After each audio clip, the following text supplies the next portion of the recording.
My mum also tried to raise me independent. There's a set of drawers just there. I built them myself.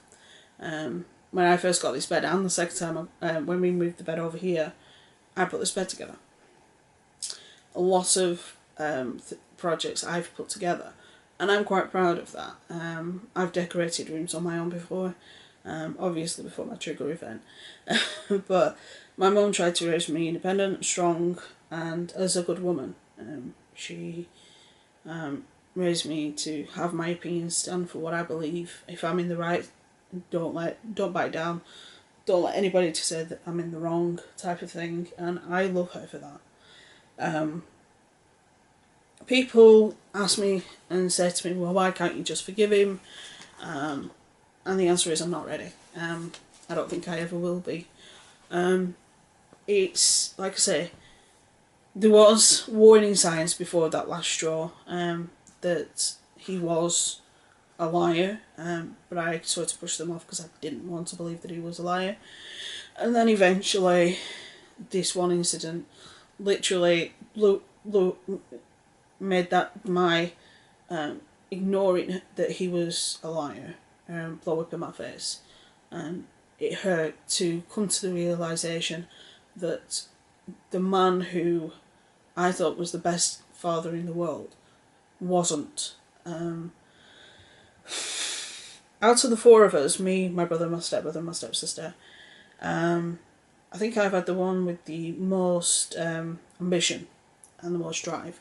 My brother has never worked a day in his life. When I was I'm just thinking, how old was I?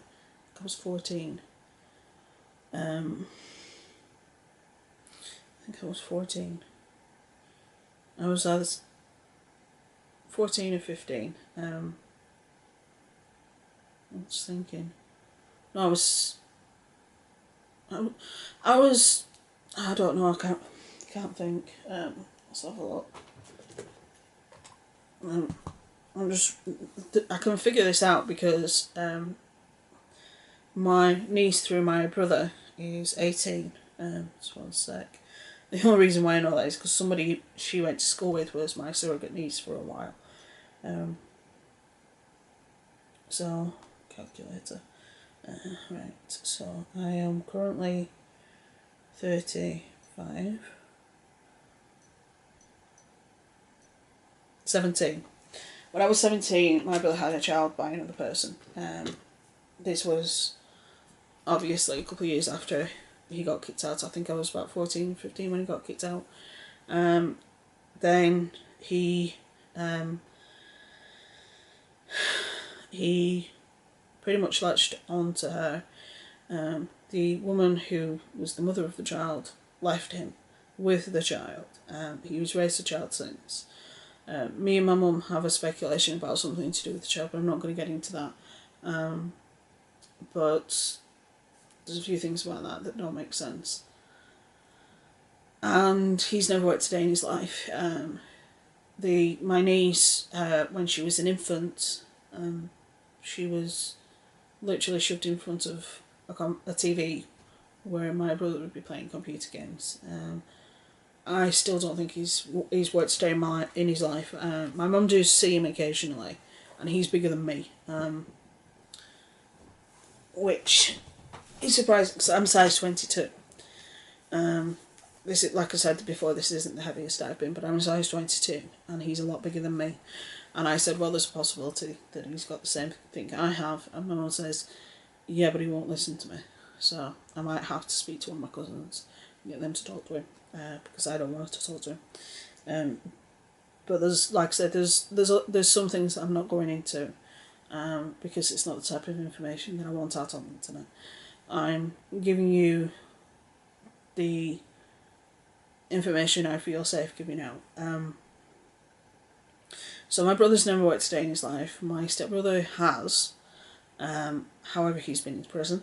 I think it was for a huge fight that him and a notorious other person that lives in the same town,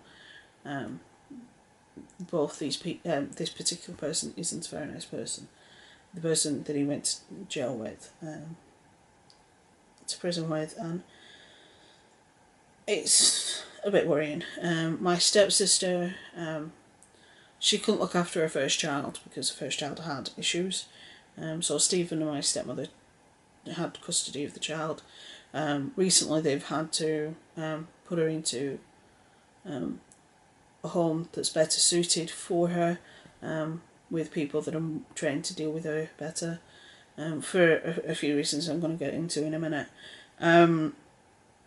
She has other children, she's changed her name, and I think she lives not down south, but she lives further down from where my mum lives. But it's, like I say, out of the three of us, I'm the one with the degree. I'm the one with qualifications. I've got a lot of qualifications.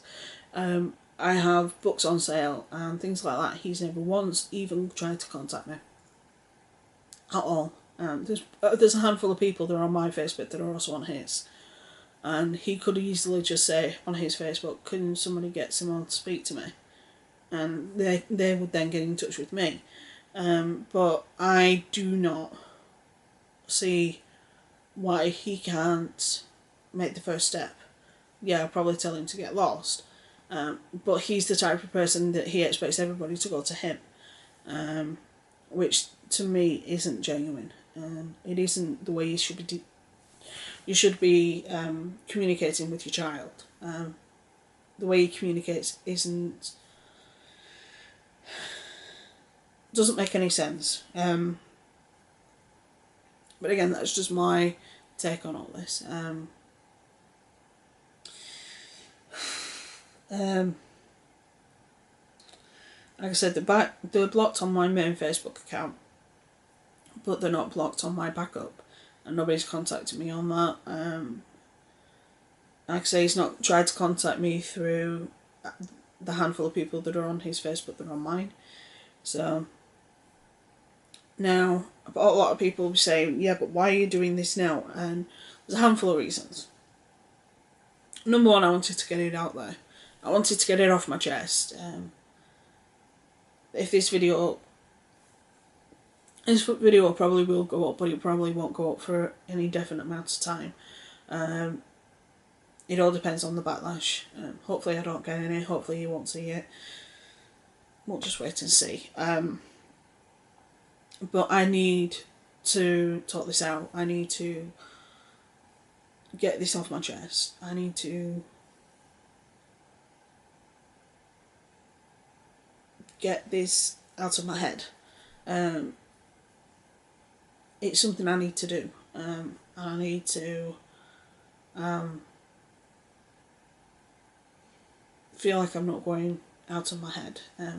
But like I say, there are other things that I can't talk about, and there are a lot of things that I don't know about. But what I know and my experiences with him in my day-to-day life leaves me to not trust him in the slightest. Also, another factor is that he is dying. He has esophageal cancer. They found the cancer and then they ran blood tests to see if his body could handle the chemo that would be needed to get rid of the cancer. When they did that, they also found he had cirrhosis of the liver through the years and years and years of him drinking. And it does put into question whether or not he'll be able to have chemo. It all depends on what they can figure out.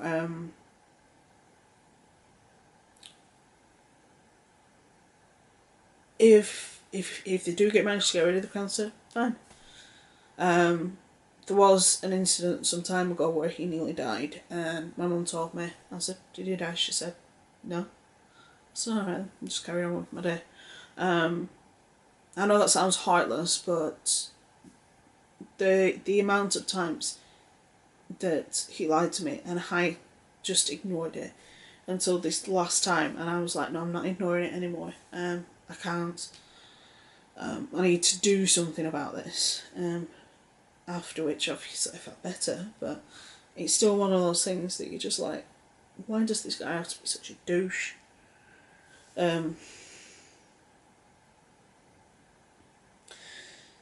If he sees this, like I said at the beginning of the first part, if you see this, don't take this out on my mum. It has nothing to do with her. It has nothing to do with her at all. This is my feelings, this is how I feel, these are my memories, and this is my interpretation of what happened between us. Like I say, there are things that if you want me to tell you about, then get in touch with me. If you don't want to know, then just live in the little world that you do. You've never once tried to even support me.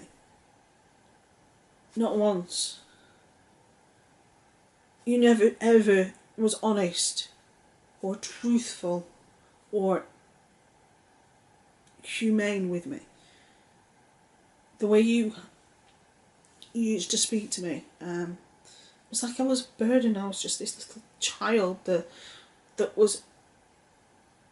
you didn't want anything to do with. You were more bothered about other stuff that was going on that wasn't that important than spending time with me. Like watching goddamn football. There was, when I went, if the odd time that there was on the odd occasion where I would go out with my stepsister and see a couple of her friends, but she hated doing that. The only other solution was to stay in the house and watch TV. Because I wasn't allowed to play on the computer with my brother and stepbrother. I had two options. Both of which made me feel like a freaking dunce. You treated me like I wasn't even worth it. You said, don't know why she's bothering, she should just get pregnant and live off the dole. That's all she's good for. You don't say that about your child, and then you don't lie to her face when she confronts you about it. There's lots of stuff that goes on with me that you have no knowledge of, and probably never will, because you don't care. As long as it doesn't impact your life, you don't give a damn. When you see my mum, you barely speak to her. Your wife does all the talking. You cheated on my mum multiple times with multiple people. And you treated her like crap. This is how I feel. This is how hurt you have made me. This is why I don't want to be anywhere near you. And this is why I don't want any contact with you. What also doesn't help, is I don't have many memories from before I was 10. I have a handful. And I think Stephen's in one. That's it. And that was a dance competition at a caravan park holiday we went on. It was one of 3 holidays I had from being a baby to being about 16. One was a week, one was a weekend, and one was a day. So that's it. Like I say, if you watch this video and you know who my biological father is, and you have contact with him, feel free to share this. This is a raw nerve, as you can tell, and it probably always will be. This guy makes me so mad that I am shaking. So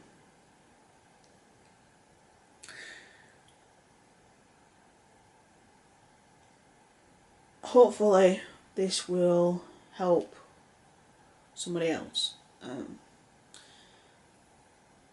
Your parents are human, they make mistakes. However, if you have a child, at least have some belief in them. Even if you think they are the worst of the worst. Not all children can be dismissed so readily. Stephen dismissed me, and I proved him so wrong that he'll be smarting for years. So, with that being said, I've got some more videos to edit, because I'm recording this on Monday, ready to go up on the Saturday, which means I have pretty much a week's worth of videos done, up until Mondays, and except for Fridays, that I'll probably record during the rest of the day today, because it's 2 o'clock in the morning on Tuesday, the 11th of July. Like I say, if you know Stephen, send this to him. I'm not bothered, but just remind him not to take this out on my mum, because it has nothing to do with her. It's between me and him. And yes, I am putting it out there on the internet, and yes, I am telling everybody, but I want other people to realise that you can hate family, you can hate family members who treat you like you are nothing, you are worthless, and that you can challenge them, that your family should not be blindly worshipped. The only people I probably worship is my mum and my stepdad, and I know not either of them are perfect. I don't agree with everything either of them do, but I agree with most of what they do, and I adore the pair of them, and I always will do.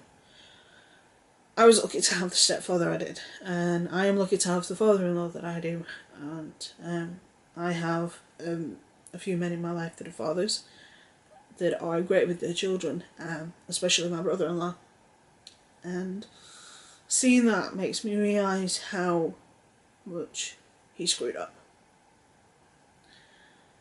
and how much he clearly didn't want children. If he did, then why didn't he treat me with respect, even as a child or as an adult? I just wish he'd been honest and told me the truth on everything. Like I said, there are so many things that I question purely because of the way he is, and the way he was, and the way he acted. It makes me question everything, and you shouldn't have to question your parents and what they did and why they did it, because they were supposed to be your parents. But it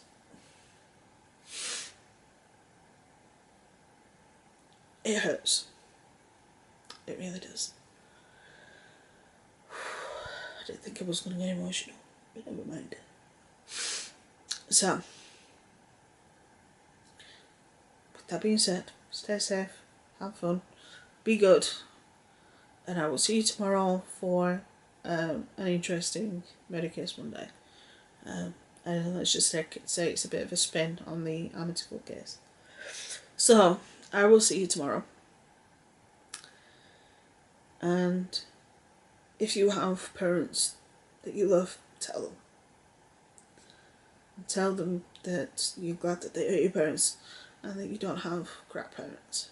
Like I said, my mum was great. Stephen, not so much. So,